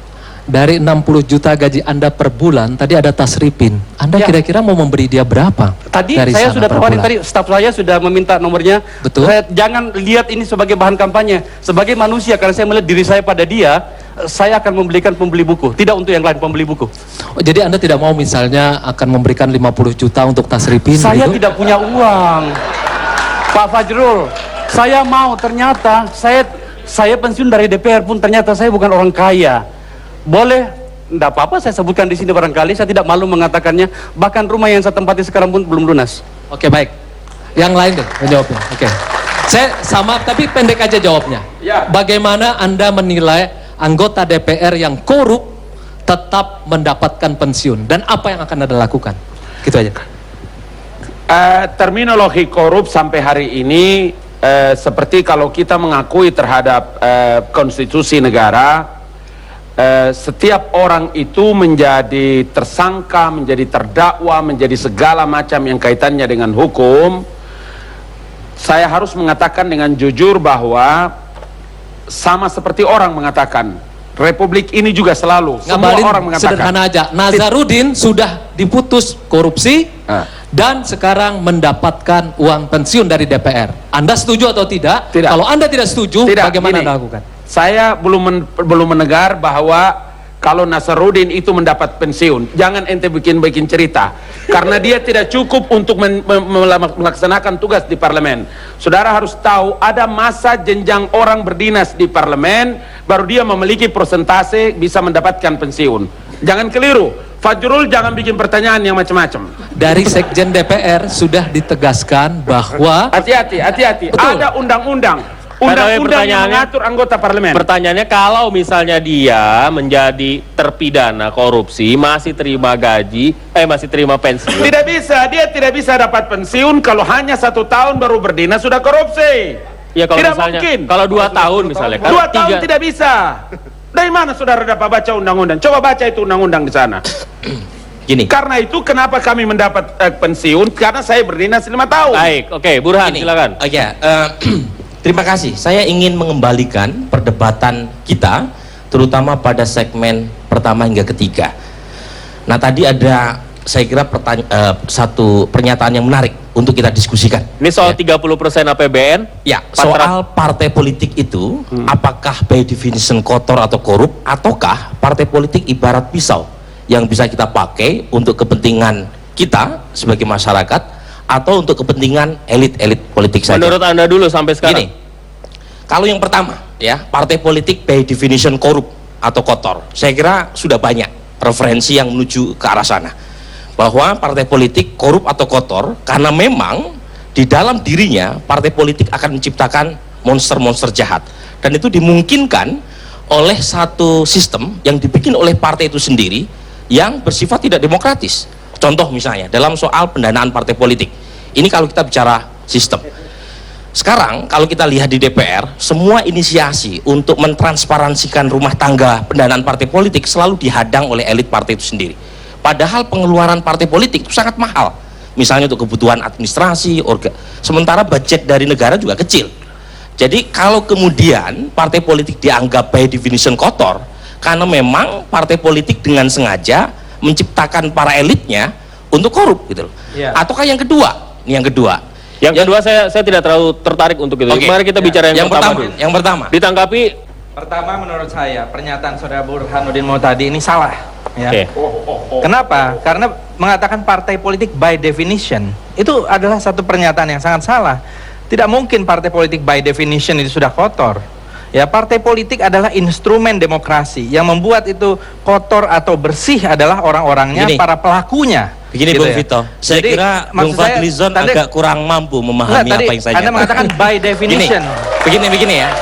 Atau Tadi saya sebutkan, saya Apakah- sebutkan partai politik itu kaitannya dengan korup atau tidak itu ada dua tafsir. Tafsir pertama itu orang yang menganggap bahwa partai politik by definition kotor. Sementara tafsir politik yang kedua itu yang menganggap partai politik itu hanya instrumen. Maksudnya mengasosiasikan partai politik. Karena itu yang pertama karena tadi Bung Vito menganggap yang pertama bahwa aja lah. pernyataan yang pertama lebih menarik. Karena itu saya akan ungkap dulu. Ya. Rumus korupsi itu kan sederhana. Kalau ada monopoli kekuasaan plus diskresi pejabat minus akuntabilitas. Enggak, begini. Saat yang sama partai politik sejak era pasca Soeharto itu mendapatkan kekuasaan dan kewenangan yang luar biasa. Sebut saja untuk pejabat publik kalau tidak melalui pintu partai politik mustahil. Saat yang sama ketika kekuasaan dan kewenangan itu meningkat, tetapi akuntabilitas dan transparansi partai politik lemah. Oke, saya jawab ya. Karena itu ya ketika pendanaan partai politik mahal, ongkos Enggak, untuk itu kan kampanye Anda sudah mahal. mengatakan itu tadi. Biar saya jawab dulu. Jadi begini, kalau Anda mengatakan seperti itu, kita kan sudah memilih jalan ini, jalan demokrasi dan instrumen demokrasi yang salah satu yang paling penting adalah partai politik. Persis. Gitu ya. Saya tidak Jadi tidak menafikan mungkin kemudian kalau partai politik itu by definition mau dikatakan kotor, untuk apa kita memilih demokrasi? Nah, karena Gitu. itu, Bung. Jadi gini nih, pernyataan saya kedua, tantangan saya berikutnya adalah kalau ingin membantah bahwa partai politik by definition korup, harusnya partai politik itu menginisiasi satu untuk pembatasan dana kampanye. Dua, misalnya mentransparansikan urusan pendanaan partai politik. Dan ini sedang dilakukan. Bukan, setiap inisiasi revisi undang-undang partai politik, kemudian revisi undang-undang pemilu legislatif, saya beberapa kali diundang DPR, selalu mentok di tangan beberapa begini, fraksi bahkan di DPR. kalau menurut saya bukan hanya pada proses, tetapi juga ketika menjadi anggota DPR sudah selayaknya, saya kira tidak usah reinvent the wheel ya, tapi bagaimana di negara-negara yang maju demokrasinya, mereka juga melaporkan, anggota DPR juga melaporkan kegiatannya secara rutin dan keuangan yang dipakainya juga secara rutin gitu ya. Kenyataannya boleh saya masuk nggak ya? Saya mau jawab dua-duanya karena ini satu nafas pertanyaan ya. Ini terkait dengan keuangan politik sebetulnya, manajemen keuangan politik. Kita tahu bahwa ada persoalan di situ. Tadi Burhan secara ilmiah sudah mengungkapkan, tapi sayang ketika menemukan solusi tidak menonjol, tapi sinismenya yang berlebihan ya. Kalau dari dua ini saya kira Fajrul lebih sinis lah dari Burhan ya. Karena tidak mau memberikan solusi, makanya kemudian dukung penangkapan terus tapi nggak pernah ketemu solusinya. Oke, jadi pertanyaan ini orang nanti bikin kita sibuk ya, tapi hasil nggak ada gitu loh, belusukan aja terus tapi nggak ada hasilnya gitu loh. Nah sekarang begini, saya mau, keuangan politik itu tidak harus diatur. Ada dua caranya di dunia ini. Kalau Anda lihat negara-negara seperti Jerman, karena APBN-nya menanggung keuangan politiknya sangat besar, bahkan foundation-nya ditanggung, maka tidak ada korupsi politik, karena semuanya itu dipakai dan diregulasi dan diatur, dipenuhi oleh negara. Tapi ada cara negara-negara lain, seperti misalnya Amerika Serikat, dia membolehkan adanya donasi, tetapi diregulasi secara ketat. Itu kesadarannya adalah karena keuangan politik tidak kecil. Nah kita ini sudah tahu keuangan begitu besar, tapi tidak pernah mau diatur. Gara-gara tidak mau diatur, lalu orang tuh mencari uang masing-masing. 560 anggota DPR, 560 cara cari uang. Habis itu nanti ditangkap-tangkap. Kan yang salahnya di mana? Regulasi keuangan. Saya 4 kali menginstruksi Menteri Keuangan, Kabinet SBY yang pertama dan kabinet yang sekarang, menginstruksi agar Pak SBY mengatur regulasi keuangan secara transparan, termasuk bagaimana uang itu didapat, bagaimana uang itu digunakan, bagaimana uang itu diperiksa dan diaudit. Tidak ada perubahan dalam regulasi keuangan kita. Nah harusnya ke situ kita fokus gitu loh, supaya jangan Anda maki-maki partai politik, Anda jangan memaki-maki demokrasi. Sebab kalau Anda melakukan itu sama dengan Anda mau mengundang kita ke masa lalu. Tidak ada yang memaki-maki yang kita partai sudah politik. tinggalkan itu gitu loh. Fahri, kita sama-sama berjuang untuk menegakkan demokrasi, kita sama-sama berjuang untuk menegakkan partai politik. Tapi apa yang hari ini menjadi masalah buat kita adalah ketika orang-orang, ingat, catat, orang-orang di dalam partai politik mempergunakan kekuasaannya untuk salah satu yang paling parah hari ini yang dibicarakan oleh Anda berlima adalah menggunakan kekuasaan di parlemen untuk mengambil uang rakyat. Begini. Iya, Anda iya, sebut tadi korupsi. begini. Saya mau tanya kepada Anda, berkali-kali Anda ingin mengatakan bubarkan KPK, bubarkan KPK, padahal itu ada produk dari DPR. Saya ingin tanya pada Anda, bagaimana caranya memberantas korupsi sekarang tanpa KPK? Kasih saya jadi presiden setahun, korupsi hilang dari bumi Indonesia.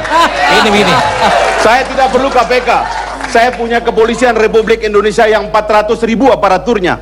Saya punya jaksa-jaksa yang ratusan ribu jumlahnya. Anda sudah 5 tahun jadi anggota DPR. Iya, saya bukan Apa yang eksekutif. Anda lakukan? Saya satu orang. Saya bukan eksekutif. Angkat saya jadi presiden setahun aja. Anda saya bereskan masalah bersama ini semua. dengan teman-teman di Masalahnya, DPR. Anda tidak mengerti beda antara legislatif dengan eksekutif. Anda menganggap legislatif itu kayak presiden. Salah, Bung. Cara berpikir demokrasi Anda nggak Tidak benar. sama sekali. Anda Gitu. punya kewenangan untuk mengawasinya. Anda pernah Ya, di Komisi 3. siapa yang lebih keras dari Anda? Anda belum Begini. tentu setelah jadi anggota DPR berani sekeras saya. Saya sudah menjadi anggota DPR, saya keras bicara. Begini. Apa kalau saya lihat Ya ini, kan? Bung, sebentar. Sebagai pengawas, saya sudah melakukan Kemudian tugas-tugas saya Bung sebagai pengawas. Fahri bicara tentang memaki-maki demokrasi, Bung, saya harus bicara fair. Pengorbanan Bung Fajrul dalam konteks iya, membangun jangan demokrasi dipribadikan, Bung. lebih tinggi Anda dengan jangan Bung. pribadikan. Tidak. Jangan kemudian Bung Hakimi. Ini sebenarnya Ini berantemnya debat serius dia apa pertanyakan bercanda? kita. Anda bertiga pernah dalam posisi membuat undang-undang. Kenapa hal-hal seperti itu tidak diatur? Bagi saya itu yang harus kita jawab. Baik. Apa masalahnya? Apa kelemahannya? Bukan malah kemudian Ini ya, memaki orang yang Saudara bertanya. Ngabalin Kalau Fahri ya, tadi Saudara meminta- Ngabalin, Anda dari Partai Golkar. Hari ini 28 hari sudah Ratu Atut Tosia. Ratu Atut Tosia itu dari partai Anda tuh Golkar. Itu menjadi gubernur Provinsi Banten dari dalam penjara. Oke. Saya ingin tahu Golkar kenapa terus-menerus melindungi Saudara Atut. Baik. Kalau Anda betul-betul Anda dan partai Anda anti korupsi, Anda tentunya harus bersikap. Bagaimana mungkin ada sebuah provinsi dipimpin oleh seorang gubernur dari dalam penjara Pondok Bambu? Partai Anda dijawabnya nanti, kami akan kembali sesaat lagi. Ini pengamat, penyaji atau provokator? Saya pikir kalau Fajrul mengajukan pertanyaan yang paling tidak akan bisa memberikan kontribusi terhadap kandidat-kandidat parlemen seperti kami-kami ini, saya pikir pertanyaan yang diajukan oleh Fajrul ini kaitannya dengan kebijakan partai politik. Ya, kebijakan partai politik dan undang-undang yang sekarang sedang berlaku. Terlalu jauh, Fajrul. Betul, terlalu karena jauh. Anda akan dipilih untuk menjadi anggota DPR. Kalau undang-undang yang sekarang tetap berlaku, maka orang seperti Ratu Atut dan siapapun yang seperti dia akan tetap menjabat di dalam penjara. Anda bayangkan Makanya saya bilang, kalau Fajrul, Republik ini dipimpin di dalam makanya penjara. saya bilang materi yang Anda ajukan kepada saya itu apakah sebagai penyaji, sebagai partner dalam perdebatan kita atau sebagai provokator, karena materi ini substansinya tidak ada urusannya dengan saya sebagai calon anggota parlemen. Begini. Sangat berkaitan. Anda sebentar. Itu pertama. Jelas, Yang kedua, saya ingin mengatakan, saya potongnya daripada Anda nanti jatuh. Mundur dulu deh, mundur. Bapak-bapak sekalian yang berdua di atas ini, saya meminta kepada Anda untuk saya bertanya dulu kepada Anda, bagaimana Anda yakin dengan komitmen 5 orang yang ada di belakang saya, di depan Anda, untuk memberantas korupsi ketika mereka menjabat? Begini. Enggak. Tunggu dulu, ini Fajrul sama Bur ini sebagai apa dulu? Ini dua makhluk ini sebagai apa? Sebagai teman Anda. Tanya sama produser. Duduk dulu. Anda Ngabalin. Mundur dulu. Anda Jangan, bayangkan. karena pertanyaannya sinis banget loh. Ini Tidak, ilmuwan. sangat tidak Pak, sinis. Ini Saya ingin menyapatkan sikap Anda. Kalau 33 atau 34 gubernur semuanya masuk penjara seperti Atut dan memimpin dari dalam penjara, mau jadi apa Republik ini? Oke. Ya, silakan. Oke. Sementara undang-undang mengizinkan dan Anda nanti di parlemen mengatakan undang-undang sudah ada. Ya biarin saja mereka memimpin dalam penjara. Gila, Republik ini dibawa kemana? Oke, saya lanjutkan ya. Saya lanjutkan apa yang tadi disampaikan oleh Bung Fajrul. Jadi begini, partai politik itu di dalam literatur ilmu politik disebut dengan necessary evil. Jadi setan tapi dibutuhkan. Nah, mengapa setan? Karena praktis. Karena praktis semua hal yang terkait dengan keputusan politik, ekonomi, budaya. Itu dari buku mana dulu? Ya, itu diputuskan di atas meja-meja politik. Kasih kesempatan dia dulu. Ada. Biarkan, Sebentar, kasih kesempatan dia dulu. Itu cuma biarkan satu saya buku. bicara dulu dong ya. Ya, oke. Necessary evil. Ya. Ini orang-orang begini harus masuk di parlemen supaya bagus Begini, parlemen. begini, Bung. Jadi sekarang menghirup udara pun harus melalui partai politik. Oke. Tetapi begini dong, sedikit saja. Sebentar. Kita tanggapi dulu necessary evil itu. Partai sebagai itu terminologi itu ilmiah kan- tuh kalau di buku. Saya kira ini kan cuma satu buku yang ngomong kayak begitu. Harus lebih banyak baca buku gitu loh. Jadi supaya kita tahu makna politik itu apa, partai politik tujuannya jelas baik. Dari dulu bisa kok mau baik bisa. Udah satu aja Gitu. saya pertanyaan tadi. Anda setuju nggak? Ntar dulu Kak, Vito, bisa nggak kita mengembalikan pada porsi soal yang wakil para caleg-caleg untuk kembali ke DPR ini? Saya ingin mendudukkan persoalannya. Tadi Bur sempat menyebutkan tentang undang-undang pemilu legislatif. Kebetulan saya membuatnya dan memang beberapa kali kami undang dia. Ada satu masalah di situ yang kemudian menjadi persoalan kita hari ini, yaitu tentang suara terbanyak. Ini persoalannya kan di situ. Maka ini tadi sekaligus menjawab lagi pertanyaannya Arswendo tadi. Ternyata seorang Akbar Faisal dan sebuah fraksi kecil dulu partai saya tidak bisa mengeblok itu. Maka kemudian lolos yang namanya suara terbanyak ini. Inilah hasilnya. Maka kemudian tolong dong, kita ini kan waktunya terbatas. Kita jangan memindahkan ruang-ruang kuliah di sini. Makanya ingin saya mengatakan begini, Vito. Sederhana masalahnya, kalau kita mau memperbaiki bangsa ini, tidak perlu waktu banyak. 2 menit saja. Wahai rakyat Indonesia, ambil surat suara pada tanggal 9 April, masuk ke bilik suara, jangan pilih partai yang telah menyengsarakan Anda selama ini. Oke. Ini waktu kita habis. Saya sebenarnya mengingatkan betul-betul. Waktu kita habis. Kita berikan kesempatan kepada bapak-bapak sekalian. Pertanyaan saya cuma satu. Apa komitmen Anda ketika Anda duduk terhadap korupsi? Anda? Ya gimana ya, kalau dibilang kan sebenarnya pertanyaan Fajrul itu intinya sama korupsi. Republik ini akan jauh lebih baik kalau korupsi kita minimalisir sampai seminimal-minimalnya, dan tidak perlu ada perdebatan karena itu memang keharusan yang harus kita lakukan. Nggak perlu kita berdebat, berlindung partai tidak bersikap ini begini, peraturan tidak ada. Yang ditanya Bung Fajrul adalah komitmen perorangan yang hadir di sini, dan komitmen itu harus kita sampaikan. Saya tidak setuju korupsi, saya tidak akan lakukan korupsi. Selesai. Bung Fadli, masalah korupsi harus dimulai dari pencegahan, dan juga kalau terjadi jelas harus ada penindakan dan harus ada efek jerak dan harus dimiskinkan. Saya mengusulkan kalau mereka yang terlibat koruptor jangan dipenjara, dipekerjakan saja di pulau-pulau terluar ya. Di pulau-pulau terluar mereka dipekerjakan, nampol batu dan sebagainya, sehingga ada ini. Kalau sekarang kita ngasih makan kayak gulak dong jadi. Ya kalau gulak kan pekerja paksa, ini pekerja sukarela Ya, di pulau-pulau yang tidak idenya bagus dihuni. lah. Silakan Fahri. Jadi banyak orang salah paham. Dia menganggap bahwa salah satu pekerjaan utama dari pemerintah adalah memberantas korupsi. Itu salah, cara berpikirnya yang keliru, otaknya harus perbaiki. Negara tidak memberantas korupsi, justru korupsi itu adalah penyakit dalam negara. Negara itu menegakkan hukum. Karena kalau hukum tegak, tidak saja korupsi, semua jenis kejahatan hilang. Masalahnya, dia mengejar korupsi, tapi hukum dirusak. Hukum dikacaukan, sistem ditabrak, yang gak bakalan selesai. Makanya mesti diputar otak orang-orang ini. Kau tegakkan hukum secara baik, tegakkan hukum acara yang benar, maka hukum itu akan tegak di mana-mana. Begitu caranya, termasuk korupsi hilang begitu. Alvito, karena Anda tanya komitmen pribadi, maka saya harus mengatakan bahwa tidak akan mungkin bisa memperbaiki orang lain kalau saudara sendiri tidak baik. Parlemen yang baik itu adalah parlemen yang mengakui terhadap independensinya dan bisa melakukan kontrol kepada kebijakan pemerintah, karena tugas, fungsi dan wewenangnya adalah mengontrol kebijakan pemerintah. Tidak mungkin DPR itu bisa mengontrol pemerintah kalau dia bersekongkol dalam merampok dan mencuri. Dan karena itu saya katakan kepada Anda, tunggu 5 tahun akan datang apa yang saya lakukan untuk Republik ini di parlemen. Dalam hal pencegahan, sebenarnya undang-undang yang ada telah menutup semua peluang atau ruang untuk melakukan korupsi itu. Mestinya datang lebih pagi ya, supaya lebih seru. Inilah akhir dari jumpa kita di Duel Kandidat. Kita akan jumpa lagi minggu depan dengan kandidat-kandidat yang lain. Kami hanya mengabarkan, Andalah yang memutuskan. Sampai jumpa. Tried to forget, lost myself, is better not said. Now I'm closer to